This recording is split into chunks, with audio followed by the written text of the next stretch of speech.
Hello everybody, Rich Tilley here, the author of The First Gentleman. I saw Stephen King read a chapter of his story one time on YouTube, so I'm going to attempt to do the same thing. I probably need to put my glasses on because all this writing I've done in the last 4 years, I am blind. This is the hardback copy, awesome quality of The First Gentleman. We're going to dive in to the chapter called Trying to Get Through a Sentence, which kind of gives the reader a heads up on how this book is going to be written. Trying to Get Through a Sentence, Chapter 1, First Gentleman. Soon to be 53-year-old Will Akers Jr.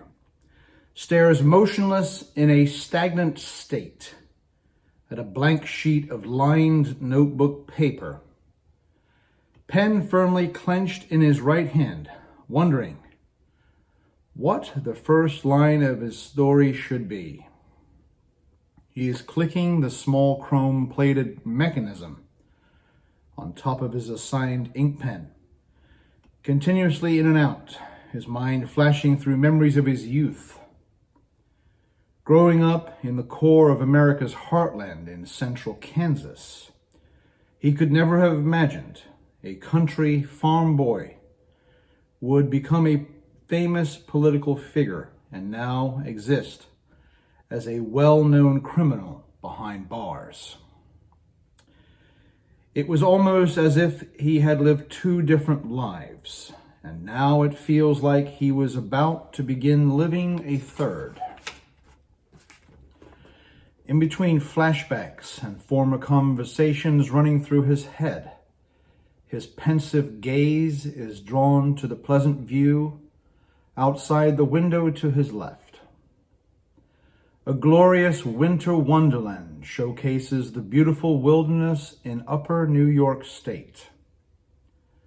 Seated a few feet behind him on spacious solid oak wooden tables are several other inmates seeking inner peace on a free open activity Sunday. A white-haired African-American gentleman and seasoned inmate in his late 60s intently reads through an excerpt from a rustic hardback copy of the complete works of Edgar Allan Poe. The agitated peer looks over his thin-rimmed eyeglasses, showing a sliver of annoyance to the incessant clicking noise coming out of the top of the nearby ink pen. Will Jr. feels the man's icy stare over his right shoulder and looks towards the library attendant, who is skimming through the pages of an Outdoor Life magazine from his desk chair. The male attendant on duty this afternoon points his index finger upwards, reminding Will Jr. of the black-lettered vinyl sign hanging down with wire from the strips in the ceiling panels. Silence, please. No talking, no noise, no music. Violators will lose their privileges. Trying to avoid a stern reprimand, Will Jr. halts his fidgeting and figures that he just needs to press the nib of the ink pen to the paper to see if anything comes out of his brain. He takes the first step towards climbing a daunting mountain and presses pen to paper. My life would have gone a completely different direction if I had never met these two women, Amberly Gardner and Maureen Donaldson. I love them both dearly. In some ironic way, though, each one of these women that I chased, served, and adored took a little piece of faith from my generally good heart. These women traded my devotion to them with a handful of cruel personal disappointment and heartache. Although my estranged wife did bless me with the true loves of my life and the other very special women, my precious daughters Sarah, Catherine, and Abby. I feel like now it is me that has disappointed them and let them down. I know how it feels to be let down in life.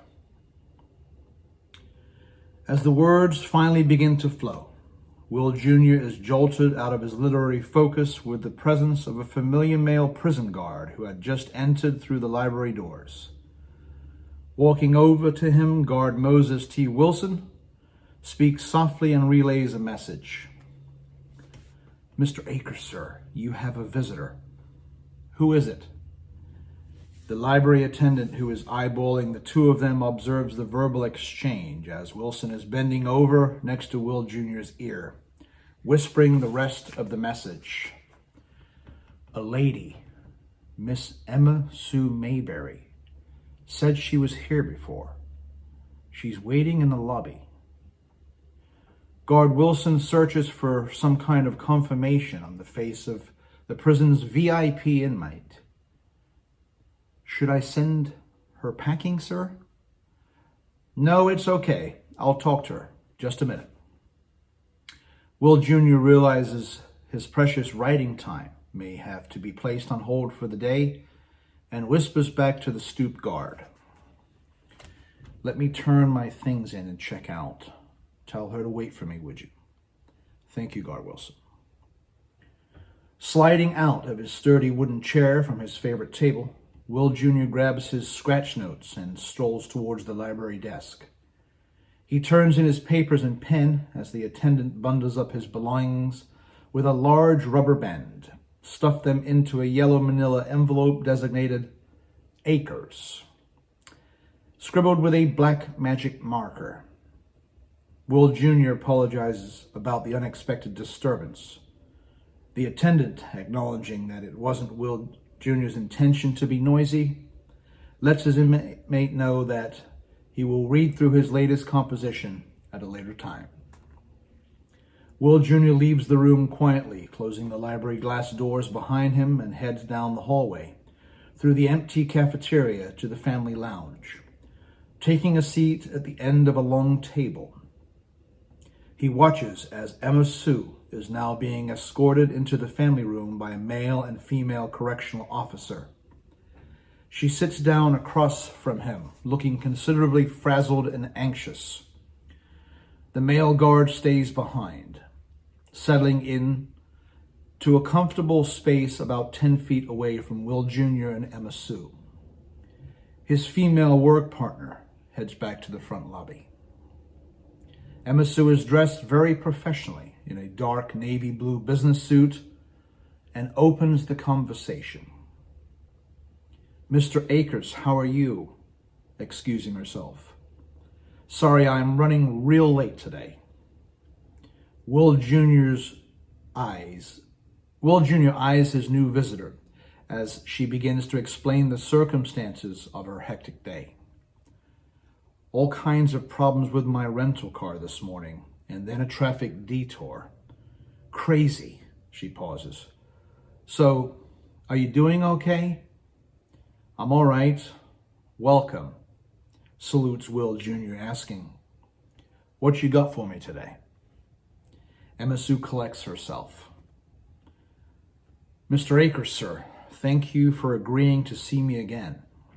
I know you were pretty adamant about not needing my help before, but I have a plan to make this a win-win. Do we have ample time to talk?" "All the time in the world, honey. Well, probably 45 minutes or so today. You said you'd be back. What's up?" The sophisticated 30-something journalist jumps right in and begins to relay her bent-up thoughts at a rapid pace. She goes on to explain that the whole world wants to hear his story, and a book like his biography could give her some longed-for notoriety. She reminds Will Jr. that he is already extremely famous, and there is nothing more than she wants in her career to be the one that can bring his future novel to life. She expresses that she can help him pass the time behind the confined walls and that they can collaborate on the project together. Trying to fight for a little integrity and acceptance, she informs Will Jr. of her journalistic aptitude and tenured career, mentioning that she used to be a senior editor and copywriter for a large publishing company in Chicago. Continuing to sell him on all her honors and accolades, she brags about earning her master's degree from the University of Missouri when she was in her early 20s. She conveys that in this stage of her life, she has stepped away from the stressful corporate world to pursue an opportunity to become a freelance journalist and business consultant. Will Jr. listens enthusiastically as the information is being pinballed at him. As the gung-ho journalist takes a breather, he offers his initial reaction to her words. "That's quite a pitch, young lady. I can see you're a smart gal. Very impressive." Emma Sue calms down a little, thinking that all her traveling might not be a waste of time after all, with some encouraging words from her prospective client, and gives Will Jr. an opportunity to talk. He begins to share with her what has been on his mind since the last time they met. "As a matter of fact, I may have changed my mind a bit from the last time you were here." He fills her in. "Sorry for the way I came across before. I've been trying to write." Emma Sue utters, "No problem," as Will continues with his thoughts. "I've got so much stuff I'm trying to pull out of my head. This writing stuff is overwhelming. My mind is all jumbled up." Recalling all the endless late-night hours working on corporate deadlines, Emma Sue scrunches her nose with a smile. "Not so easy, is it?" "Didn't think it would be. I think I may have some memory loss. I get bad headaches at night." He switches gears. "Do you have anything published yourself?" "Lots of articles, blogs and such, but no published books yet." Emma Sue's passion begins to ooze out of her pink, lipstick-lined mouth. "I just want to see my name on the front cover. All the future royalties can go to your children, Mr. Akers, or charity, whatever you want. The publishing firm backing me on this is going to give me a $30,000 advance. Once I get your blessing for the exclusive rights, of course. That's it. That's all I want for now." Will Jr. verbalizes his idea for a compromise. "Look, I've been thinking. I still want to see if I can do this." He leans forward towards Emma Sue. "Let me write the beginning chapter in the part about that fateful night by the fishing hole. It might be the therapy I need. You can write the rest of it. Fair deal?" Emma Sue mulls over the new preposition as Will Jr. interjects. "Hey, you want a bottle of water? I'm thirsty. How about you?" "We're allowed?" "Yeah." Will Jr. twists around in his chair. "Guard Matthews, would you mind if we grabbed a couple of waters from the fridge?" "I'll get them for you." "Two?" "Yes, please. Thank you, guard." As they quench their thirst, Will Jr. is curious about her game plan and asks the journalist a pointed question. "What are you going to do? Come back here every Sunday to talk in person? You know I can't tie up the phone lines for more than 15 minutes. "I will come back here every other Sunday." She pauses. "I have to pay for all my own expenses, airfare and all that," and looks directly into Will Jr.'s alert eyes, holding out her hand. "Do we have a deal?" His hand starts to leave his side towards Emma Sue's open palm as she pours on some more natural charm. "What do you say? It would at least give you something to look forward to, right?" Will Jr. is silently thinking over her offer, but the veteran people person in Emma Sue already knows his answer is going to be a yes. She offers a little more assurance. Make the weeks go by quicker for you. Emma Sue reaches into her designer purse. Do you like chocolate chip cookies? Hold on, let me check. Guard Matthews, who is tuned into their conversation, nods with a okay. Will Jr. shows his appreciation back to the guard with a respectful thank you. He looks over the small kitchen freezer bag Emma Sue is pulling out of her purse. Yes, of course. Who doesn't like chocolate chip? She hands him a bag of 4 homemade baked cookies, and Will Jr. grabs a couple, taking his first few bites with a crunch. With his mouth half full of goodness, he gives Emma Sue an update about the rules and procedures. We would have about 2 hours for the Sunday designated family time, but I need to find us a room away from all these other people. You got that kind of pull in here already? Yeah, don't worry. I'll make it happen. Emma Sue begins to articulate her plan that she had been orchestrating for weeks. It will take us months to put a working manuscript together. I can just ask you questions and record it. Go back and work on it. Piece it all together. You don't mind if I record our little chats, do you? No, it should be all right. I can re-listen to the tape sessions in my free time. Knock yourself out. What are you going to do with all the information and valuable insight? Put me behind bars? Too late for that. Emma lets out a light chuckle. I will make sure your 3 lovely daughters get every dime of the royalties, Mr. Akers, if that's what you think would be best. Will Jr. expresses some of his personal concerns. I don't want any news organization getting the tapes. Recordings are for you and your firm. No one else. They get released, I'll sue. I've still got access to my team of attorneys. He threatens. And my counsel, they don't play around. Nothing without my permission, do you understand? Yes, I respect that. I won't even show them to my publisher. This is my freelance project anyway. They will only see the rough manuscript. The cassette tapes will be off limits. Great. It seems like we understand each other. And the only thing that the public will see is what eventually makes it into the book. Our book. Will Jr. relaxes. Okay, good. Probing with curiosity, he asks, what are we going to call it? Our book. Your book. Any initial ideas? Emma Sue tentatively discloses her preliminary working titles. First Gentleman, sir. Something like that, or America's First Gentleman. Will begins to laugh. I like it. Perfect. Realizing the intellect of the young lady, he interlocks both hands together, resting his stubbled chin on the inside of his thumbs and bellows.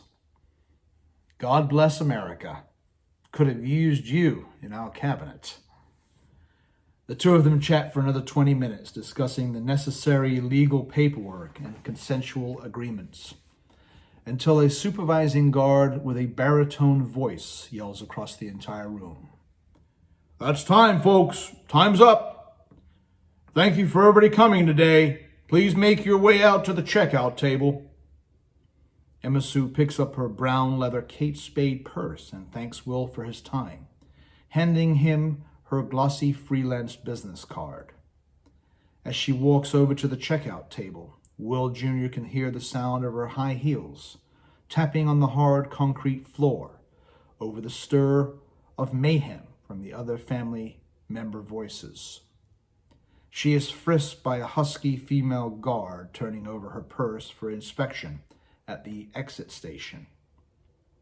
As she gets ready to head back to the out of the main door, she turns back to her new client and sends a cute wave back with all of her fingers.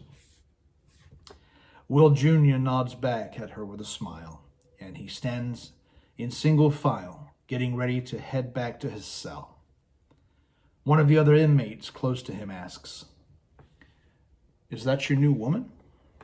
"No, I wish. It's my new business partner and journalist. We're writing a book together." Trying to get through a sentence. Looks like he's got a little help now. Thank you, everybody.